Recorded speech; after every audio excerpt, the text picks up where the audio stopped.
14 اگست یوم ازادي دستانه تپوس کوي چې تا خو ازادي غوښتله او تا ازادي غوښتله د لا اله الا الله په نارې باندې تا خو هندوانو هغه ناره دی رد کړله چې هندو مسلم بای بای تا د هغوی دغه ناره رد کړله او تا جواب ورکړ چې مسلم بای بای مونږه مسلمانان یو هندوانو سره زندگی نشو تیرولی مونږه قرآن پاک باندې عمل کول غواړو مونږه مسلمانان یو زمونږ مقصد لا اله الا الله دی. نو 14 اگست یوم ازادي دغه ورځ دستانه تپوس کوي چې تا د لا اله الا الله هغه نارې سره څومره وفاداري وکړله تا د لا اله الا الله تقاضا څومره پوره کړه. 14 اگست یوم ازادي دستانه تپوس کوي چې تا خو په هغه ټیم کې نعره والا بٹ کے رہے گا پاکستان بن کے رہے گا پاکستان سینے پہ گولی کھائیں گے پاکستان بنائیں گے اپنا سر کٹائیں گے پاکستان بنائیں گے. پاکستان کا مطلب کیا؟ لا الہ الا اللہ او د لا اله الا الله مطلب دا چې زه غلامی صرف د الله کوم الله نه علاوه د هر چا نه ازادي غواړم زه غلامی نه قبلوم صرف د الله یم د چا غلامی نه منم. نو د 14 اگست یوم ازادي د غورز دستانه تپوس کوي چې ته ذهني طور آزاد یې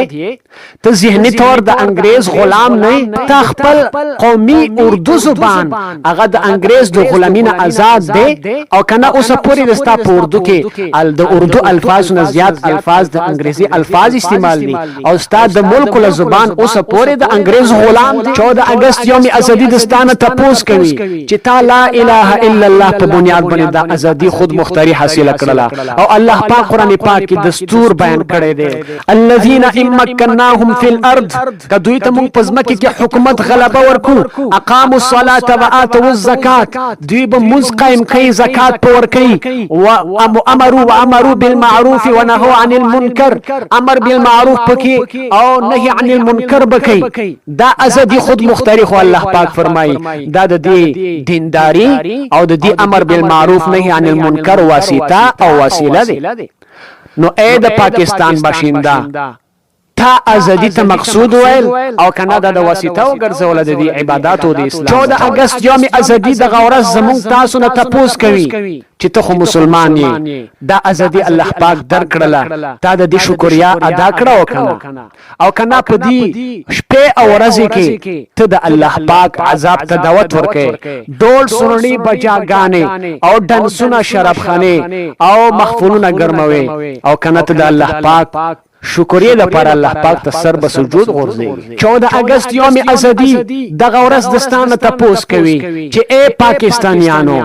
هغه 14 اگست 1947 چې په کومه ورځ ته آزاد شوې د رمضان مبارک میاشت وا اخیری عشره وا جمعه الوداع وا 27 رمضان حکم کې چې ليله القدر قوي امکان دا اتفاقی خبره نه وا دا د الله پاک لوی تحفه و ته لپاره پاکستانیا دا د الله پاک لوی تحفه وا چې تا د یوم ازادي تاریخ 27 رمضان مقرر کړی وای تا خدای الله پاک نعمت پلتو وهل او تا ته انګریزي تاریخ مرخوا چې 27 رمضان په ځای تا 14 اگست یوم ازادي مقرره کړله نو دا خو تا د الله پاک سره اوله بي وفای شوله دا اوله احسان فراموشي شوله نو د 14 اگست دا پوښتنې دي کله دې جواب مونږ صحیح ورکو نو 14 اگست وای چې ازادي مناو کا خوشالي وکا 14 اگست دا یوم ازادي د تاسو مبارک وي او کله دې خبرو جواب مونږ سره په نفي کې وي نو بیا ته پاکستاني آزاد نه ته آزاد نه ته تر اوسه پورې ذهني فکری تور باندې غلام یې فکری او ذهني تور ځان آزاد کا د انګريز د خپل دشمن تور طریقو نه ځان آزاد کا ازادي دې ته ویلې شي چې د الله پاک دین باندې مکمل عمل پیراشي او د الله پاک غلامی اختیار کړي څومره چې د الله پاک غلامی نه اوسه او رب ته د انسانانو په غلامی کې راځي نو تنن دا داوا نشي کولای چې زه آزاد یم زکه یوم ازادي منو کوم کته آزاد وې ته د خپل نفس غلامی نه آزاد وې کته آزاد وې ته د انګريز تور طریقو نه آزاد وې چې څنګه یوم ازادي د ستا دشمن انګريز منوي د ستا یوم ازادي او د انګريز یوم ازادي منو کولو کې ذره برابر فرق نشته تا هغه په شان ډول ډمکه سنونی ډنسونه او شرابونه کبابونه په دې شپې باندې کوي دا د شکر ریز دی 14 اگست پوس کی چې زه خو دې لپاره ته الله پاک نوم درکړي چې په دې کې ته قسم ګناهونو ارتکاب وکړه زه خو دې لپاره الله پاک چاته در خپل افواج قرباني پاکستان فوجونو سره څنګ په څنګ شان به شان هغه عوام چې شهیدان شو دستا علما چې شهیدان شوی دي د هغه وینو لاج وسته پاکستان څنګه بنیاد کې دستا د ټولو شهیدانو وینا پرته ده ته د هغه د وینو لاج څومره ستې ستا دی مشرانو ستا دی افواج پاکستان ستا د عوام مجاهدینو وینا د دې لپاره ورکړی و هغه قرباني د دې لپاره ورکړی و چې په دې شپې کې بیا ته د انګريز تور طریقې کې ډول سنونی آتش بازی سندره ډنسونه کبابونه او شرابونه په دې باندې به توشپا تیرې په دې باندې به تخپل ورځ هغه خیسته کوي نو 14 اگست وی چې بیا زما ازادي تاسو مبارک تاسو مخکې ما د قران پاک د سورۃ الحج یو څلوي ختم نمبر آیت تلاوت په دې آیت کې چې الله پاک مونږ تاسو کوم طرف ته متوجه کوي هغه موقع یو دوه ورځې پس مونږ تاسو په سر باندې روانه دي دی آیت ته کوم تاسو وګورو په دې باندې ځان پوي کو دا مونږ ته د حقيقي او صحیح معنی کې د ازادي تصور رکې چې ازادي دي ته لې شي نو مهرباني د الله پاک دا چې یو سلم بیا مونږ تاسو په سرونو باندې د اگست میاشت راخلا او دوه ورځې پس 14 اگست رسی د اگست د میاشتې 14 تاریخ او 14 اگست د مو د ملک د جوړیدلو کومه قبله وا هغه قبله یو ځل بیا مونږ تاسو ته خي نن 12 اگست سبانا بل سبب 14 اگست او ټول اهل پاکستان دا په جوش او خروش سره نوم باندې منو کوي چې دا 14 اگست په دې ورځ باندې پاکستان آزاد شوی یقینا دا د منو کول ورځ دی دا د شکر ورځ دی چې الله پاک ته څومره مونږ تاسو شکریا حق نشو ادا کولای ځکه چې په دې ورځ کې مونږ تاسو ته الله پاک ازادي راکړی و دا ازادي د الله پاک دور لوی نعمت ته چې دنیا کې د ایمان او د اسلام نه پس د ازادي نه لوی نعمت بل شتانه او دی برزید غلامی اگر دور لوی لعنت ته چې کفر شرک نه پس غلامین لوی لعنت په دنیا کې بیان نشته نو ولنه مونږ تاسو دغه 14 اگست ورځ مناو نکو دا به ضرور مناو کو چې دي کې مونږ تاسو ته ازادي الله پاک درکړي و ازادي دا د انسان حق ته ازادي د دې تلقین قران پاک کې ځای په ځای الله پاک ور کړی دی د په زید غلامی اسلام نه خوخی اندغه وجه دي چې مونږ تاسو کو ګورو چانه سو ګناه وشو دسه ګناه چې هغه ګناه په سزا کې دی باندې کفاره کې ځای په ځای مونږ تاسو ته اسلام تلقین کړي چې غلام آزاد کا ځکه چې غلامی د اسلام مزاج نه دی قسم چا وک قسم کې حانس شو قسم ور نماز شو الله پاک قران پاک کې حکم درکړی دی فتحرير رقبه یو غلام آزاد کا دین علاوه متعدد د احکامات دي چې الله پاک شریعت دا حکم دی چې غلام آزاد کا هغه څوک چې هغه د الله پاک د ازادي ولکم دین نه هغه نصر خړاونه وکي کده مجاهدینو په شکنجه کې الله پاک را گرفتار کو زمانہ وا چې اخینه به غلام جوړیده زکه د پدې کې د لپاره دنیا کې سزا ده خو چې یو ځل غلام جوړ شي بیا د اسلام کوشش دا وی چې غلامی نه یو سړی آزاد شي یو طرف ته په کفارو کې درته اسلام وی چې غلام آزاد کا بل طرف ته احادیثو کې د غلام آزادولو څومره زیات فضیل راغلي غرض زماده چې ازادي دا د انسان د انسانیت اصلي حق دی ځکه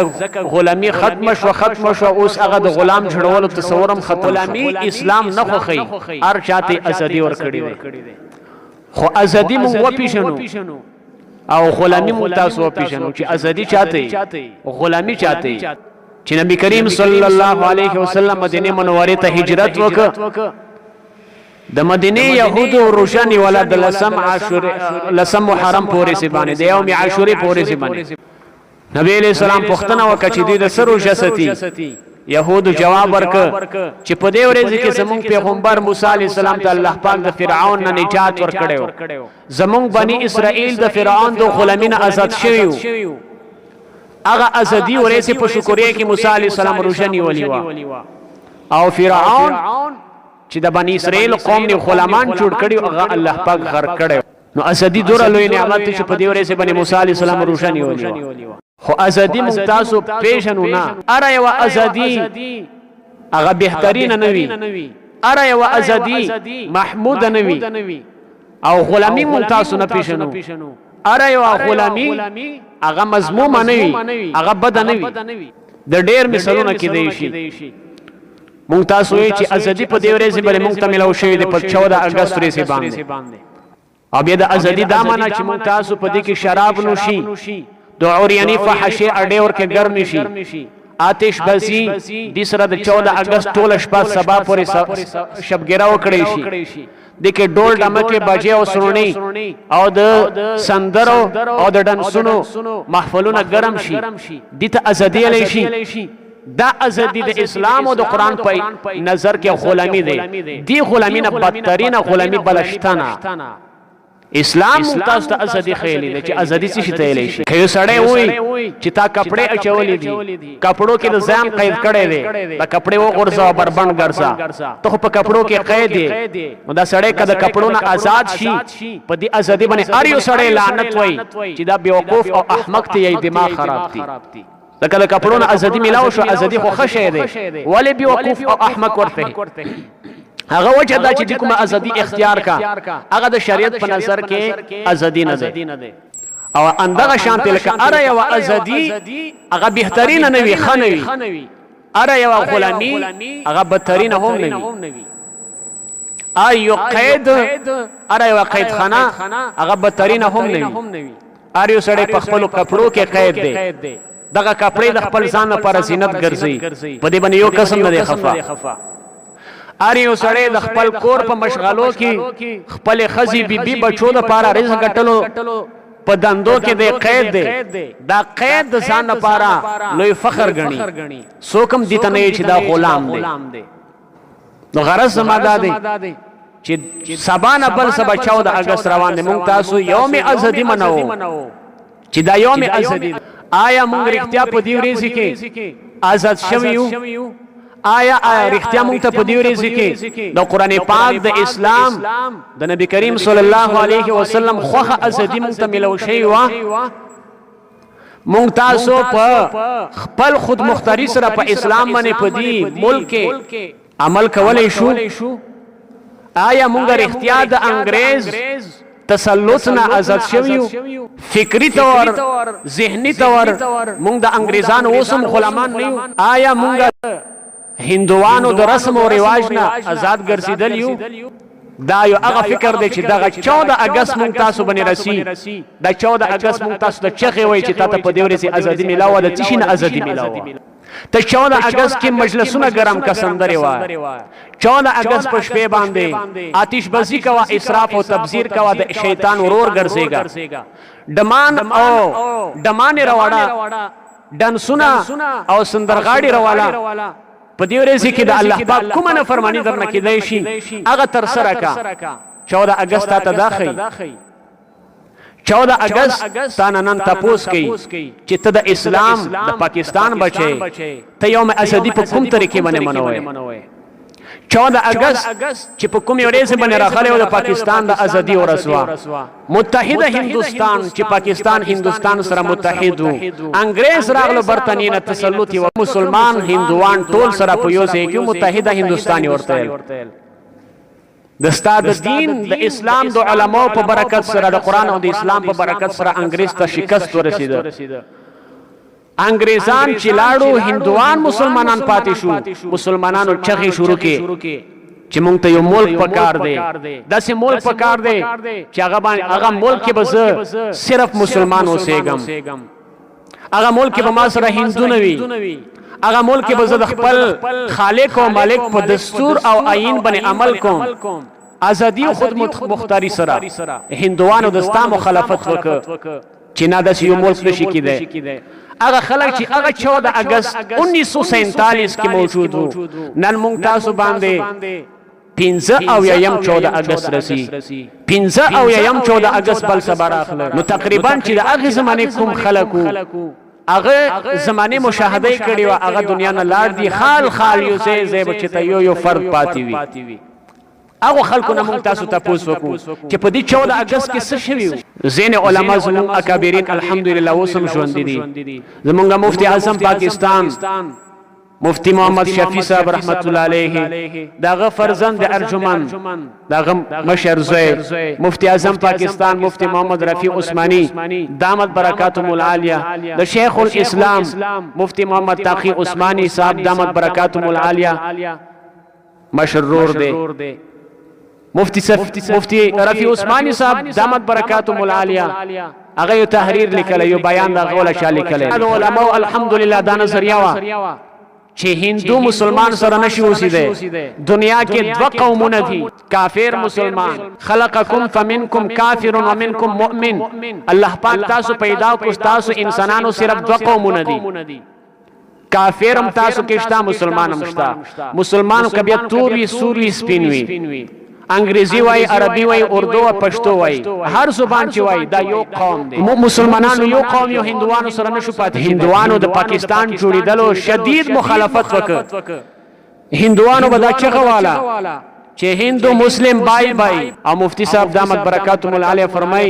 چې هغه 1947 نه مخکې مونږ چې دیوبند کې سبق کړو دیوبند مدرسې کې زوام زه د 12 کالو وم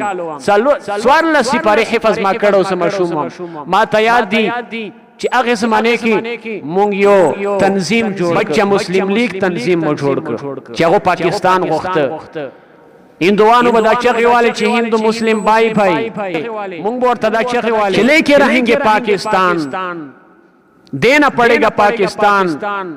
بٹ کے رہے گا پاکستان بن کے رہے گا پاکستان سینے پہ گولی کھائیں گے پاکستان بنائیں گے اپنا سر کٹائیں گے پاکستان بنائیں گے. پاکستان کا مطلب کیا لا الہ الا اللہ. دا استاد پاکستان د مشومان د هغه زمانه چې الله پاک دی کلمه کې دور زور واچول چې پاکستان ته الله پاک صفحه هستی باندې کوم وجود ورک. دنیا کې وګر سره څومره سو ملکونه دي په هغه ملکونو کې صرف منفرد یو ملک استاول پاکستان دی چې دا د اسلام په نوم باندې جوړ شوی دی. بل یو ملک هم نشته. سعودی عربستان شتا عربی ممالک شتا خو چې جوړ شوی د اسلام په نوم باندې دی هغه د پاکستان ملک دی. ځکه چې دې په مقصد کې د لا اله الا الله کلمه پرته وه. بیا چې کله جوړ شي 14 اگست کافر هندوانو په پاکستانیانو باندې کوم ظلم وکړ. د هندوستان هغه ټیم کې دارالخلافت دهلی وا په دهلی کې مسلمانان بے گناه څومره شهیدان کو. هغه څونه مسلمانانو هجرت شروع ک مشرقي پاکستان طرف ته په ټرین ریل گاډو کې روانو پیدل قافلې روانې. په دې لاهور کې هم سکان موجود وو. سکان هم د دې شدید مخالفت وکړ او دې سکانو بے گناه په مشرقي پنجاب کې پسونو مسلمانان شهیدان نکو. علماء په اړ ونی پورې به د علماء جوسې زړن دی او دی به شهیدان کړیو. دغه قربانیان چې د پر ور کړی دي د پر چې زما د پاکستان بچي سبا 14 اگست کې ډول ډمکه سنونې غږی دي د پر چې بیا د 14 اگست په هر شپه باندې د شراب نوشي مجلسونه ګرم وي. دي د پر چې ته بیا خپل مقصد هیر کې دا مقصد د یوم ازادي نه و. ما تاسو ته قرآن پاک آیات ذکر کړ چې دی ورځ کې مونږ تاسو به د الله پاک شکر پکار دی. الله پاک ته سر به سجود شو چې الله ته مونږ ته یو آزاد مملکت راکړي او په دې مقصد باندې چې لا اله الا الله. ورسته چې بیا علماء قرارداد مقاصد پیش کړ اکه دستور د استاد پاکستان په عین کې وسم لیکل د قرارداد مقاصد کې چې دا به اسلامي ملک وي اسلامي جمهوریت او ورسره د دې حکمران به هغه سړی جوړیږي چې مسلمان وي موحد وي رسالت مني ختم نبوت عقیده وسم کوي حکمران. یو وزیر اعظم د پاکستان جوړ شو خلکو تور باندې اعتراض وشي دا خو مسلمان نه دی قادیانی دی ورشا وفاقی شرع عدالیه هغه وسم قائم دی کی رپورټ دیر کا کتا ولا خبره ثابت شو پاکستان می په وزیر زمینه متي دا د دې خبره دلیل نشي تا پاکستان د اسلام لپاره جوړ دی. هغه به ورسته خبرې دي چې د دې ملک حکمرانانو بیا کوم غداریان او کی چې په کوم مقصد حاصل شو هغه تر سره نشو خو به هر حال دی خو اسلامي جمهوریت پاکستان دا د اسلام په نوم باندې جوړ دی آئین او دستور د اسلام دی نو دا کفري ملک نشو ویلې دا مونږ تاسو د لپاره کافي دی اسلام 100% نه دی نافذ ټیک دی خو اسلام په صورت پاکستان په صورت کې چې تا باندې الله پاک کوم انعام کړی دی د دې احساس پتا ته علي شوی وي چې کاش کته هندستان کې دا هغه مظلوم مسلمانانو وینه وګوري چاغونه په شوندنونو باندې لسونه کټیږي خپې کټیږي داغه د خزو عزت تار کولې شي په هندستان کې کله ستاد د ازادي نه وای حاصله هندوانو سره به هغه چلو چې کوم د بھارت مسلمانانو سره کیږي ته د هندوانو هغه لوی ظلم ستم نه الله پاک خلاص کې دا انعام درک دینه لوی نعمت په اسلام کې بل تا منشته د ایمان او د قران او د اسلام نه پس نشته ده نو چې کله پاکستان دومره لوی انعام شو نو 14 اگست سره سي نو ته پکار دي چې په دې ورځ باندې الله پاک ته نفلونه وکړه الله پاک ته شکر وباسه د الله پاک ته جنگ اعلان مکو هغه ورځ چې پاکستان جوړ شو د پاکستان په دستور کې پهله کابینه جوړه شو هغه ټیم جنرال ضیاء الحق شهید مرحوم هغه جنرال وو هغه ورته ویل چې پاکستان کله ازادي کی د 14 اگست او چې کوم ورځ رستا پاکستان آزاد کیده هغه ورځ د رمضان میاشت وا په دې 14 اگست 1947 کې د رمضان میاشت شروع وا د رمضان اخیری عشره وا اخیری عشره کې د جمعې ورځ وا او 27 رمضان وو د رمضان 28م تاریخ وو جمعة الوداع وا آخری جمعه وا 14 اگست 1947 پاکستان آزاد شو نو اوله کابینه چې وجود کې راغله جنرال ضیاء الحق مرحوم هغه ورته ویلي چې ګوره زما دا تمنا دی چې مونږ تاسو د کومه ورځ یوم ازادي به مونږ وکړو هغه 14 اگست 1947 نه مقرره بلکې دا خو د رمضان میاشت دی جمعة الوداع دی رمضان 28م تاریخ دی چې کوم کې ليله القدر کوي امکان دی مونږ تاسو به د خپل یوم ازادي 14 اگست 1947 په ځای باندې 27 رمضان مقرر کو دا به یوم ازادي منو خو اوله کابینه چې وجود کې راغلی او غړ ته ویلي چې تم کیا بکواس کرتے 27 رمضان بدلتا رہتا ہے 14 اگست 14 اگست ہے ضیاء الحق مرحوم ورته به سونه ویلو پاکستان اولی کابینه د دې لوی انعام نشکری او د الله پاک احسان فراموشي په هغه تاریخ باندې کړی و دا اتفاقی خبره نه و چې پاکستان آزاد شي 1947 14 اگست پورې باندې 27 رمضان جمعة الوداع د رمضان مبارک میاشتې باندې ولی آزاد شو الله پاک تا تنبیه درکولو چې د دې انعام شکریا خو ادا کا کم از کم د خپل ملک له یوم ازادي خو 27 رمضان مقرره کا هغه کابینه اگر چې ډېر عمر نه یو میاشت هغه کابینه پاتې شو خو هغه کابینه په قسمت کې د خبر الله پاک نه ولیکلی اوسم علما چې وایي د پاکستان اهل اقتدار خلکو ته چې یوم ازادي راوړه 27 رمضان ته مسلمانی کاش کیا ضیاء الحق مرحوم هغه ټیم کې جواب ورکړی وي چې تم کیا بکواس کرتے ہو 27 رمضان تو لیلۃ القدر ہے 14 اگست تو بدلتا رہتا ہے خو بهرحال ضیاء الحق مرحوم خو څه ونه ویلو نو غرض مو دا چې 14 اگست یوم ازادي د شکرې ورځ دی او تا احسان فراموشي وکړه تا 14 اگست مقرر که خو 27 رمضان د مقرر نه کړه خپل یوم ازادي منو کول لپاره اندغه شانته چې زمون کوم اهل اقتدار کومي زمانه کې تیر شوی دي اکثر او بیشتر چې کوم لاړ انګريز دي د برتانیې د هغه د فکر او د سوچ حامل سړی راغلی نو د پاکستان کوم اصلي مقصد وو هغه مونږ تاسو نه هیر شو هر کال 14 اگست رسی هر کال مونږ تاسو یو میله جوړ کو یو پروګرام وکړو یو جلسه منعقد کو آکه آتش بازیو کو ډول سندره او ډانسونه ورکی وکړو خخورکونه ورکی وکړو بس د تا 14 اگست حیثیت صرف دا پاتې شو روان نسل ته موږ سبق ورکو چې تا په دې پاکستان کې د څومره هزارګاو علماو وینه پراته دي تا په دې پاکستان بنیاد کې د څومره هزارګاو فوجونه ولا وینه پراته دي چې د دې مول لپاره هغه شهادت ورکړي هغه دې پر شهادت او خپل وینه ورکړي و چې ته بیا په دې شپې باندې زما ته دعا کول په ځای باندې او خپل اصلي مقصد چې د دې په مقصد لا اله الا الله وي قرآن او دستور باندې به عمل وي هغه په ځای باندې ته هغه کارونه کوي چې کوم تا دشمن ته شکست مونږ ورک انګريز دا غوله کارونه ته کوي دا لوی بدقسمتي د زموږ تاسو د مول د خلکو او د عوامو لپاره او دینه غټه بدقسمتي دا چې زموږ تاسو اقتدار طبقه زموږ تاسو ذهني په دې خبره کولاو نه چې 14 اگست دا صرف د میلې د ډول او د ډنسونو ورځ دي د شرابونو ورځ دي او کله شکریا ورځ دي شکریا ته چې موږ راجم شو میله جوړو شکرې ناشکری دا کفر دی الله پاک قرآن کې فرمایلی دی دا د یو مفتی فتوا نه دی دا الله پاک د قرآن پاک آیات دی واشکروا لی ولا تکفرون زما شکریا ادا کو زما کفر مکو نو دینه پته ولې کې دلا چې د شکر زید کفر دی د شکر زید کفر دی او شکر مونږ تاسو صرف دا غنو الحمدلله سینې باندې لاس ټیکلا څوک درسه احسانو کې شکریا نو کوي سړی تا باندې انعام وکي احسان در باندې وکي هغه ته په سینې باندې لاس ټیکلا وشي ډیره مهرباني شکریا او چې مخکې یو لګت ورست نه ورکي دا شکریا شو هغه بیا کله تاسو سره احسان وکي الله پاک چې تا ته د رمضان ليله القدر په شپې باندې 27 رمضان جمعه الوداع کې دا آزاد مملکت درک د علماو د هغه مخلص فوجیانو په د مخلص عوامو د شهادت په واسطه داغه شکریا امداد چې موږ تاسو په دې ورځ باندې ډلونه وخغو خواجه هزار یا پاس سمپوک کې ډیماند راولو تماشې وکړو دا عقل دا سوچ ته چا درکړي قسم په خدای چې موږ سوچ کو دروان کوم نسل دی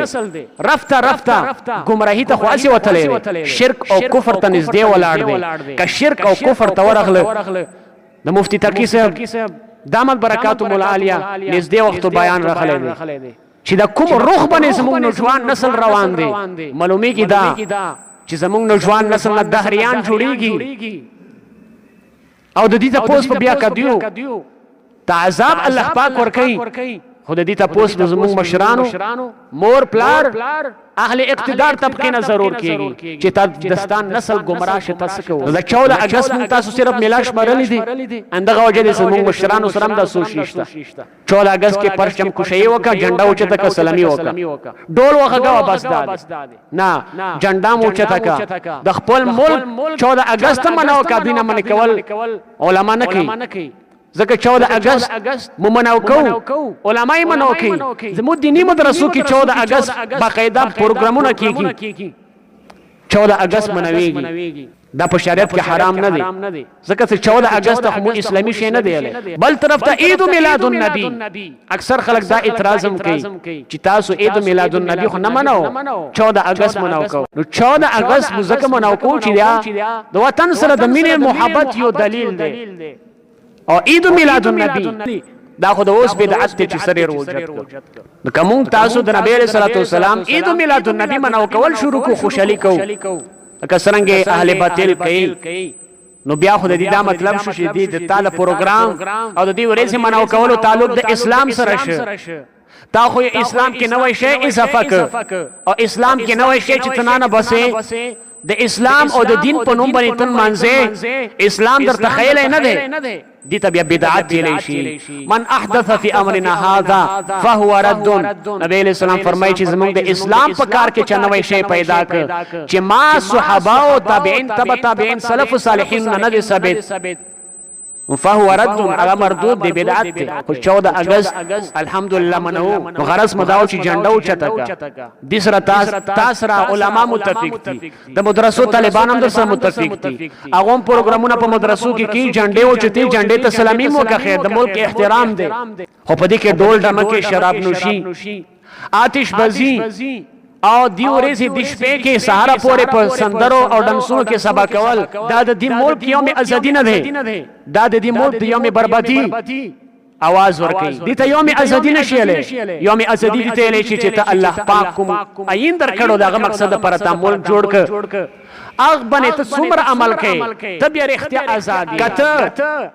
هغه برتانیې انګریز ته شکست ورک لاړ دغه فکر سوچ نه ته آزادې غلامی ذهني غلامی نه نو بیا ته ازادي مبارک او که دغه تور طریقونه ته آزاد شوی نو بیا ته ازادي مبارک 14 اگست بشک اون منسا او د هندو د سیکانو د رسم رواج نه تخلاصي داغو د زبان نه تخلاصي داغو د قانون او طرز زندگی نه تخلاصي نو ته بیا ازادي ومنځ او کنا د تاپ اره ادارې کې د هغه باطلو داغو زبان د ستاپ سکول نه ونسا سپریم کورټ ادارو پورې د هغه زبان د ستاپ ادارې کې چلیږي تاپ ملک خپل قومي زبان محفوظ پاتې نشه غټ نه غټ تعلیم یافته کس 100% سی اردو نه شعر تر څو پرې چې د انګلیش ول امرش مسله ورکی ملاو کړی نه وي دي د ازادي تا زبان اوس پر خپل د انګلیش نه آزاد نه کړ افات دا چې مونږ تاسو کوم تعلیم مو په پښتو نه هېر شي پښتو الفاظونه د انګریزي الفاظ ورکې ډېر زیات خپل زبان اوس پر آزاد نه کړ تا خپل قومي زبان وبایل تا خپل مقصد چې لا اله الا الله په مقصد باندې پاکستان آزاد کړي هغه مقصد د اسلام او خپل اسلامي زبان د محفوظ نه کړ په کار خدا دې چې تا قومي زبان اردو ہے اسلامي زبان د عربي وای نه د عربي شته نه د اردو شته او نه د پښتو شته ټول انګلیش راغلی نو تا خپل زبان آزاد کړی نه تا خپل فکر سوچ نه دی آزاد کړی تر اوسه پورې چې تا په فکر سوچ کې هغه کار لازم وي چې کوم کارونو سره ته انګریز ښکارې د انګریز شکل صورت درته ښه ښکاري د هغه په شانتې ځان جوړی د انګریز طور طریقې درته ښه ښکاري د انګریز په شانتې هر یو کار ته کوې ته فکري ذهني طور آزاد نه غلام یې چې کله دې سیزون نه موږ تاسو آزاد شو په رښتیا علی 14 اگست مناو کا الله پاک ته شکریا وکا او بیا 14 اگست منزل 14 اگست مناو کول دام د هغه په طریقې چې کوم ته تاسو کس ور کړو د نن درړولې د انګریز په طریقه چې یوم ازادي راشي انده کړو کې چې کوم مسلمانان نن سبا کوي د 14 اگست منزل دا طریقه د طریقه خدا چې ته په دې ورځ کې راجمع شه د علماو مجلسونه واوره تلاوت وکړه الله پاک ته سر به سجود شه یا الله په کوم مقصد باندې مونږ مشرانو ملک آزاد کړو هغه مقصد باندې د ملک 100% راولي هغه مقصد باندې مونږ خپل روان کې یا الله د پاکستان ملک خدا داد آزاد مملکت ته مونږ ترک د شکریا د کو برکت نفلونه وکا کم از کم ک نور سن شي کولای په دې شپې کې هوتا په دې ورځ کې هوتا ګناه مکولای تو خو الله پاک سره په دې ورځ کې د جنگ اعلان کړي به دینه لوی ناشکری بلشتا نوجوان طبقه خو پرېږده او مشرانو په دې کې مبتلا دي ورسره 14 اگست کې په دې بلا او په دې شیطاني او انګریزي کارونو باندې اخته شي ته خپل نسل د دې تربیت وکړه کته الله پاک د دې انعام قدر ونکړ نو یو سزا الله پاک درکا چې پاکستان آزاد شو نیمه حصہ درنه کټ شو بنگلادیش ورنه جوړ شو دا عذاب نورم روان دی کته د پاکستان قدر ونه کې د الله پاک شکریا ادا نه کې نو رو د نعمتانه الله پاک خلیل استا خود مختاری دا بزی د الله پاک قران کې اعلان دی لئن شکرتم لازیدنکم کتا سو زما شکریا ادا کو زب تاسو ته نور در کوم اضافه بدر کوم ته د پاکستان شکریا ادا کړه الله پاک ته الله پاک په دې ملک کې ترقی په دې سره ورولی او کته د الله پاک نه فرمانی کې ناشکری کفر دی مالر ته قران پاک آیات ذکر ک ولا تکفرون چې ناشکری کفر شته کفری کارونه کوي نو بیا الله پاک د نعمت نه ذکر لګیا دی ورور خلی او شکر صرف په زبان سره نه کیږي علما فرمای شکر تعظيم المنعم من حيث كونه منعما سواء كان باللسان او بالجنان او بالاركان شکر دي ته لشي چې چا باندې چا انعام او نعمت درک دا تعظیم وکا په زبان سره هم په زړه سره هم په اندامونو اعضاء او جوارح سره هم دي ته شکر لشي صرف په خله باندې شکرې الفاظ رو بس د حمد خوشه شکریا دي ته نشي پزړه سره تا د الله پاک تعظیم پزړه کې نه وی چې کله 14 اگست په باندې راوځي ډول دمکه غږی تماشې کوي نو تا پزړه کې د الله تعظیم چې تعظیم په ته خو جمعه ته بلاړوي کور کې بدل نفلونه کړی زړه سره ته پاکستان شکریا د الله پاک